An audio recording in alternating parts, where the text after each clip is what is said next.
అంటే జనరల్‌గా మనం మాట్లాడుకుంటే వేణుస్వామి ఏం చేసినా చినికి చినికి గాలివానై చాపంతై ఊరంతా అవుద్దంటారు కదా! సో, ఆ కోణంలో చూసుకుంటే అనూహ్యంగా వాళ్ళ నిశ్చితార్థం తర్వాత ఆయన చేసిన వ్యాఖ్యలు రచ్చ అవుతున్న క్రమంలోనే అసలు సంబంధం లేని సమంతాని తెర మీదకి తీసుకొచ్చి ఆవిడకి సారీ చెప్పడం ఏంటి సార్ ఇప్పుడు?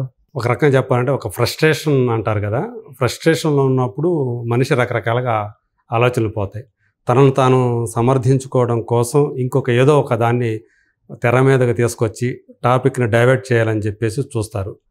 సో, అది ప్రస్తుతం ఆయన చేస్తున్న పని అదే. ఎందుకంటే ఆయన ఇట్లా నాగచైతన్య, శోభిత నిశ్చితార్థానికి సంబంధించి ఆయన పెట్టినటువంటి ఏదైతే వాళ్ళ జాతకం గురించి చెప్పాడో 3 ఏళ్ల తర్వాత వాళ్ళు 3 ఏళ్ల కంటే కలిసి కాపురం చేయలేరు. తర్వాత ఒక స్త్రీ కారణంగా విడిపోయే అవకాశాలు ఉన్నాయని ఏదైతే చెప్పాడో అది చాలామందిని హర్ట్ చేసింది. అందులో భాగంగా జర్నలిస్టులు, సో తెలుగు సినిమా జర్నలిస్టులు ఆ యూనియన్ వాళ్ళు టీఎఫ్జేఏ, తెలుగు ఫిలిం జర్నలిస్ట్ అసోసియేషన్, అలాగే Telugu film digital media association వీళ్ళు వెళ్ళి పోలీసులకి అట్లాగే తెలంగాణ మహిళా కమిషన్కి వాళ్ళు కంప్లైంట్ చేశారు. సో అతని మీద చర్యలు తీసుకోవాలి, ఇటువంటి జ్యోతిష్యం పేరున ఒక ఇబ్బందికరమైనటువంటి వాతావరణాన్ని అతను సృష్టించాడనేది చెప్పారు. సో ఒకరి వ్యక్తిగత జీవితంలోకి వెళ్ళి తొంగి చూసి దాని గురించి ఒక తప్పుగా మాట్లాడటం, వాళ్ళు కలిసి కాపురం చేయలే ముందుగానే, అంటే వాళ్ళు ఏదో ప్రేమించుకున్నారు, ప్రేమలో పడ్డారు, వాళ్ళ జీవితాన్ని వాళ్ళు జీవించాలనుకుంటున్నారు, ఒక జీవితాన్ని ప్రారంభించాలనుకుంటున్నారు. అలాంటి వాళ్ళని నువ్వు నీ మాటల ద్వారా నువ్వు హర్ట్ చేసావు అనేది 100% నిజం. అది దానికి ఆయన ఏమైనా సమర్థించుకోనివ్వండి. తర్వాత ఆయన భార్య చేసినటువంటి ఒక వీడియో, ఆమె ఏం చేసిందంటే ఆయన ఏదైతే జ్యోతిష్యం చెప్పాడో దానికి సినిమా రివ్యూర్స్కి లింక్ కలిపి రివ్యూల్ని వాళ్ళ మీద ఎవరైతే రివ్యూలు చెప్తున్నారో వాళ్ళ మీద చర్యలు తీసుకోవాలి కదా అన్నట్టు. రివ్యూల మీద చర్యలు తీసుకోవటం ఏంటి? వ్యక్తిగత విషయం. అది ఎవరు వ్యక్తిగతంలోకి వెళ్ళటం లేదు. నువ్వు పబ్లిక్ డొమైన్లోకి ఒక జనం కోసం వదులుతున్నారు, అది సొంతంగా తీసుకుంటున్నది కాదు, జనం కోసం చేస్తున్న పని. పెళ్ళి అనేది జనం కోసం కాదుగా, మిగతా జనం కోసం కాదుగా పెళ్లి చేసుకునేది, వాళ్ళు వాళ్ళ కోసం చేసుకునేది. అది అంటే జీవితకాలం పాటు యాక్చువల్గా కలిసి ఉందామనే ఒక నమ్మకంతో చేసుకుంటారు. తర్వాత ఏవేవో కారణాల వల్ల ఇద్దరికి పొసగదు అనుకున్నప్పుడు ఎప్పుడు అభిప్రాయ భేదాలు పొరపచ్చాలతో కొట్టుకుంటూ కాపురం చేసే కంటే ఎవరి జీవితం వాళ్ళు విడివిడిగా ఉంటేనే అది మంచి పని.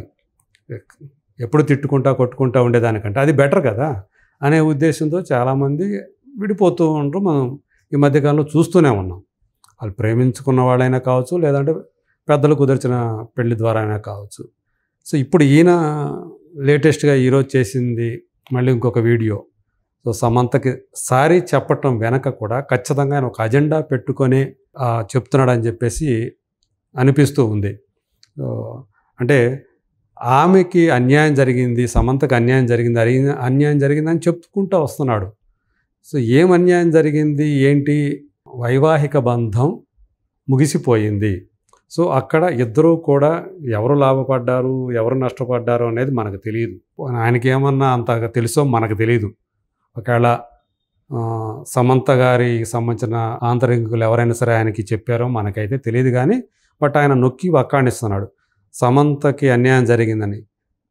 సమంత జీవితం సమంత చూసుకుంటుంది, ఆమె జీవితం సంగతి. ఆమె ఏమీ పేదరాలు కాదు, మరి అంత తీసి పారేసే వ్యక్తి కాదు. ఆమె ఒక సెలబ్రిటీ, ధైర్యవంతురాలు. కాకపోతే ఆమె ఒక మయోసైటిస్ అనే ఒక వ్యాధి బారిన పడ్డారు. దానివల్ల ఆమె చాలా ఇబ్బందులు గురయ్యారు. కెరీర్ పరంగా కూడా ఆమె 1 సంవత్సరం పాటు పూర్తిగా రెస్ట్ తీసుకోవాల్సి వచ్చింది ఆమె. అదంతా ఆమె వ్యక్తిగతమే, అదంతా కూడా.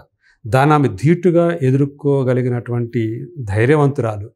సో ఈయనేదో మధ్యలో ఆమెకేదో ధైర్యం చెప్తున్నట్టుగా, ఆమెకేదో సారీ చెప్పి మీకు మేము ఉండాము అన్నట్టుగా తెలుగు సమాజం అంతా కూడా ఆమెకు అన్యాయం చేస్తుంది. ఎవరూ కూడా ఆమె పట్ల జాలి చూపించట్లేదు.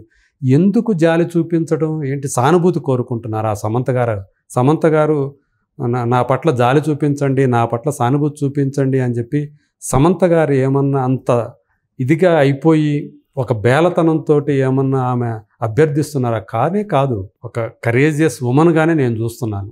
చాలామంది అదే చూస్తున్నారు.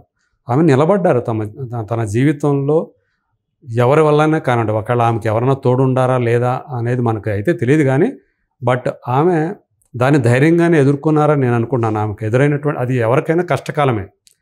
అది కేవలం ఒక సమంతకే కష్టకాలం కాదు, అట్లాగే ఒక నాగచైతన్యకే కష్టకాలం కాదు. ఇద్దరికీ ఆ మాటకు వస్తే 2 కుటుంబాల వాళ్ళకు కూడా. సో అది కొంచెం ఇబ్బందికరమైనటువంటి ఒక విషయం అది. సో ఆ టైం అది. సో దాన్ని వాళ్ళిద్దరూ బయటపడ్డారు. సో ఈరోజు నాగచైతన్య తన జీవితంలో ఇంకొక భాగస్వామి ఎంచుకోవడానికి రెడీ అవుతున్నారు. సో అట్లా రేపు సమంత కూడా అదే కావచ్చు. ఆల్రెడీ ఇప్పటికే ఆమె ఇంకొకరితో ఆల్రెడీ ప్రేమలో ఉందని కూడా ముంబై టాబ్లెట్స్ ఏవైతే ఒక వార్త ప్రచురించారో అందులో నిజం ఉండొచ్చు, లేకపోవచ్చు, అది పక్కన పెడితే ఇప్పుడు ఈయన చేసింది అయితే ఖచ్చితంగా ఇలా చెప్పడం వల్ల, సమంతకి సారీ చెప్పడం వల్ల నాగచైతన్య అభిమానులకి సమంత అభిమానులకి మధ్య ఇప్పుడు ఈ గొడవలు కొంతకాలం మధ్యలో అప్పుడు నడిచినాయి. ఒక వారం నడిచింది, అది సమసిపోయింది. ఇప్పుడు ఈయన దాన్ని తిరిగి తోడే ప్రయత్నంలో ఉన్నట్లుగా మనకు అనిపిస్తూ ఉంది ఆయన చెప్పిన మాటలు. సో ఆమెకి అన్యాయం జరిగిపోయింది, తెలుగు మీడియా, తెలుగు సమాజం అంతా కూడా ఆమెకి ఎగనెస్ట్గా ఉన్నారు అన్నట్లుగా ఆయన ప్రొజెక్ట్ చేస్తున్నాడు విషయాన్ని.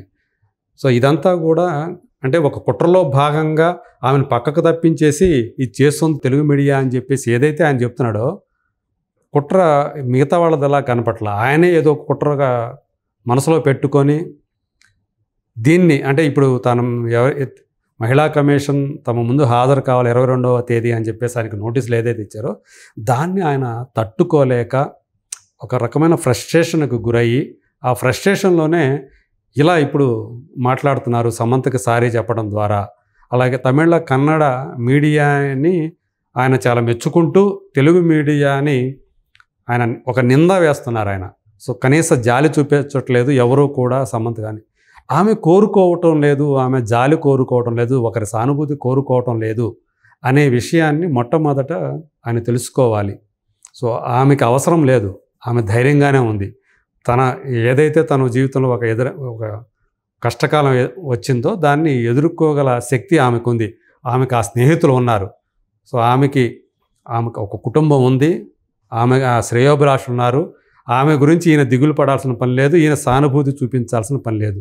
సో నీకే ఏదో అంటే ఇరువురి ఫ్యాన్స్ మధ్య, సమంత ఫ్యాన్స్కి నాగచైతన్య ఫ్యాన్స్కి మధ్య మళ్ళీ అగ్గి రాజేసి వాళ్ళు సోషల్ మీడియాలో కొట్టుకోవడానికి, రచ్చ చేసుకోవడానికి మీరు ప్రయత్నం చేస్తున్నట్లుగా ఉంది. ఇప్పుడు ఇదంతా కూడా ఇప్పుడు తీసుకొచ్చినటువంటి వీడియో ఏదైతే ఉందో దాని ద్వారా నేను అనుకుంటున్నాను.